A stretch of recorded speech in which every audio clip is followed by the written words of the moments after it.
Hi, I'm David Busch. Welcome back to Busch History. I'm going to present a series of questions and answers about the Civil War that come directly from Farragher's Out of Many.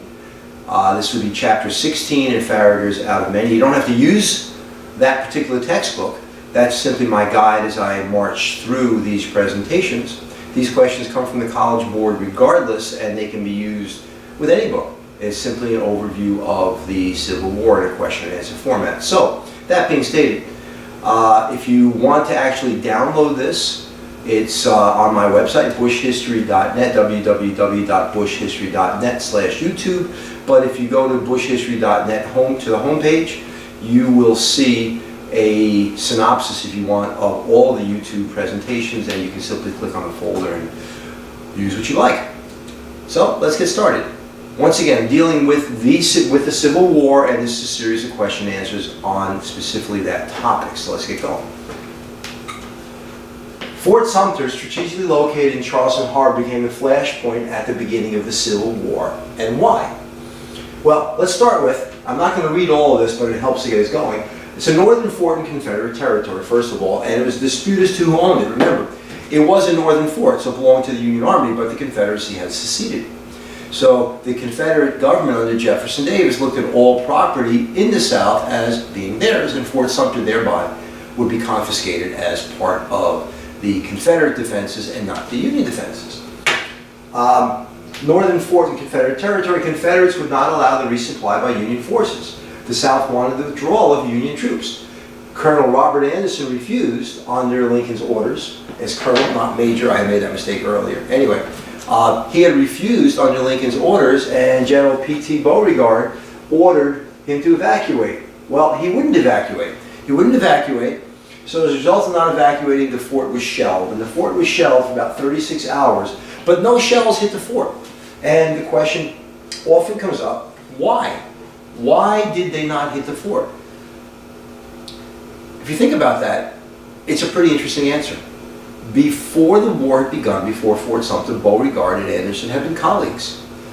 And Anderson had actually befriended Beauregard. There's some stuff in Anderson's writings, a kind of waxing melancholy, if you will, that Beauregard actually had been put in this position. Nevertheless, Anderson had evacuated his garrison from Charleston to Fort Sumter, and at Jefferson Davis's orders, Beauregard had opened fire on the fort. So Beauregard did not want to hit Anderson. Anderson did not want to fight Beauregard. How did Lincoln's handling of Maryland bring him to conflict with the Supreme Court? Well, there were Southern sympathizers who were protesting the war, and when they were arrested, Lincoln suspended the writ of habeas corpus. And Roger Taney, the same Roger Taney from the Dred Scott decision, he turns around and says that Lincoln has no right to suspend the writ of habeas corpus. And Lincoln ignores him anyway. So we have the President of the United States suspending one of the basic rights in the Constitution during a time of war, a national emergency. And that will become a theme as we go forward, that the federal government and the President can assume extraordinary powers during a national emergency, and especially during a war. How did Bull Run, or Manassas, remember, Bull Run is a geographic feature, Manassas is the nearest town. How did Bull Run or Manassas destroy illusions of a quick victory for the North?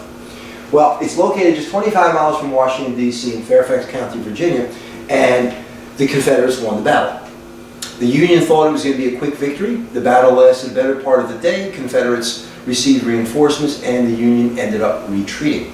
And what that showed Lincoln and the rest of the North was that this was not going to be an easy war. The North thought this was going to be such an easy event that they actually had spectators watching the battle, eating chicken wings and watching down and saying, wow, this is going to be really interesting. And then the battlefield got obscured with smoke. They couldn't see what happened. And next thing they noticed was that the Union soldiers were retreating, and they were being chased by the Confederates. If the Confederates had not been so disorganized, they might have ended the Civil War right then by taking Washington, D.C. But that didn't happen.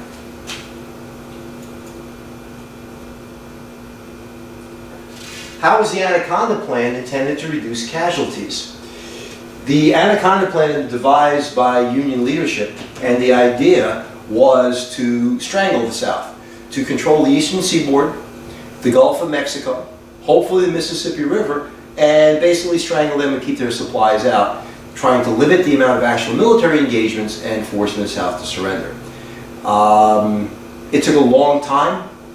It had a certain amount of success, but ultimately it was Grant's victories over Lee's army that led to the end of the war. Number 5, emerging from obscurity, Ulysses Grant begins to rise to national power and the eventual command of the Union Army. What events bring him to the attention of President Lincoln? Well, in 1862 is these incredible victories out west, and he earns the nickname of Blood and Guts Grant because he will keep attacking and keep attacking and keep attacking regardless of what the casualties are. So after he won the battles of Fort Henry, Donelson, and Shiloh, and following the Union victory at Vicksburg, he is given command of the Union Army, and now it will be Grant against Lee for the rest of the war. Control of the Mississippi was pivotal in the Union's quest to control the South. Why? If we control the Mississippi, we, the Union, if we control the Mississippi, said Lincoln, we will win the war. And if you think about that, that makes a lot of sense. If the North could control the Mississippi, they could control the flow of supplies, and that would further move along the goal of what the Anaconda Plan was all about. It would split the South, and they could control the supplies. Thoroughly explain the importance of the following events. The Battle of Glorieta Pass. Glorieta Pass was way out west, and March 26, 28, 1862, Texas was the only southern state to actually secede. General Sibley's Confederate force was able to ravage the West unchecked. The Colorado Volunteer Infantry Regiment, 950 miners and frontiersmen, marched 400 miles through the snow from Denver to Fort Union in northern New Mexico. It took them 13 days. They defeated the Confederates and helped end the threat to the West, known as the Gettysburg of the West. It was an incredible bloody battle, but in the end, the Union was victorious, and there were no more serious battles in the West after that. The Contraband War. Contraband is something that is taken in wartime. It's something generally was taken from the enemy, and you're not supposed to have it. But contraband is as old as time in wars, and we often take things from our enemies. So the Contraband War were the slaves who escaped to the Union or who were freed by advancing Union troops. They were given jobs helping the war effort. So as opposed to being Southern slaves, they became workers in the Union Army. Number 9, William Henry Seward's quote, "We show our sympathy with slavery by emancipating slaves where we cannot reach them and hold them in bondage where we can set them free." It's hypocrisy because the Emancipation Proclamation freed the slaves in the rebelling states only. It didn't free the slaves in the border states. And of course, the slaves in the rebelling states would not be set free because their masters would not set them free because they were fighting to keep them. So it really doesn't make any sense. The Emancipation Proclamation was more of a wartime tactic to change the war than it really was to set slaves free. The Emancipation Proclamation was a political move and a social move because it got the abolitionists to join the war. It changed the reason for fighting the war because the war was now to free the slaves, and probably a demoralizing move to a point for the Confederates. That Lincoln's ordering us to do something. It may have had just the opposite effect because it might have actually stirred them up a bit. As a result of the Emancipation Proclamation, Jefferson Davis issued an order that any Union soldiers in command of black troops could be hanged. So it didn't free the slaves as much as it set the ground for what was going to come. So Lincoln, as a great emancipator, really is not connected to the Emancipation Proclamation. It's really connected to the 13th Amendment, because in order to free the slaves, you'd have to amend the Constitution, because the Constitution simply says we have slaves, and that'll take the 13th Amendment. So there's a bit of a fallacy with the Emancipation Proclamation and Abraham Lincoln. It's great Hollywood, it makes for an interesting story, but the bottom line is it really freed nobody. Moving along, here we go. 13th Amendment, here we go. Freed the slaves in 1865. During the war, Southern states could not vote on the House and Senate resolutions. After debating the amendment, the Senate passed it on April 8, 1864 by a vote of 38-6. Although they initially rejected the amendment, the House of Representatives passed it on January 31st, 1865 by a vote of 119-56. Now, even though the 13th Amendment, which is going to end slavery, is accepted by the legislative branch by the end of January, it has to be ratified by the states. And that will be in December of 1865. So it does not become the law of the land until it's ratified by the states, and Lincoln is dead by then. So Lincoln does not live to see the end of slavery in the United States as we know it. It was well on its way. It was going to happen. It would have been nice if he could have actually seen it occur. The draft riots in New York, July 13th to 17th, 1863. The United States had passed the first Conscription Act, and as a result of that, there was a lot of anti-draft rioting in the United States, especially in New York. A lot of people were killed. You could buy your way out of the draft, so the wealthy could buy their way out, and the way they bought their way out was they paid $350 to the federal government, and then they would pay an Irish family typically. The Irish were the poorest, so they would find a poor family, and they would pay them to send their sons and their fathers off to fight the war. So this is a poor man's war. In the South, if you owned 20 or more slaves, you were exempt from the draft. And in the North, if you were wealthy, you would find yourself getting out of the draft. My, how times don't change. Gettysburg, July 1st to 3rd, 1863, the Battle of Gettysburg. 28,000 Confederates dead, 23,000 Union dead. So roughly 51,000 soldiers dead at the Battle of Gettysburg. To give you a context on that, the Vietnam War lasted from 1954 to 1975, the most active years being the mid-60s for sure. But in that 21-year time period, we lost a little over 58,000 soldiers. 51,000 soldiers died at Gettysburg. What was that like? And what's looked at as the old versus new, Picketts Charge. General Pickett, 14 to 15,000 soldiers commanded by General George Pickett tried to open a hole in the Union defenses to allow for a Confederate retreat. They marched shoulder to shoulder about a mile under constant bombardment. This is 15,000 soldiers marching in straight lines for a mile while they are being attacked by Union artillery. And the last 100 yards is a full-out charge. And this is where we get the expression picket fence from, because this is what they looked like while they were marching and ultimately charging. It was an example of old meets new. It was a total destruction warfare of the North and the gallantry of the South. The war had changed, for sure.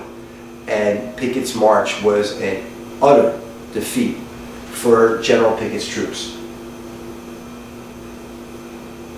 The Siege of Vicksburg. It ended on the 4th of July, 1863. A 7-month siege ending in a 47-day bombardment.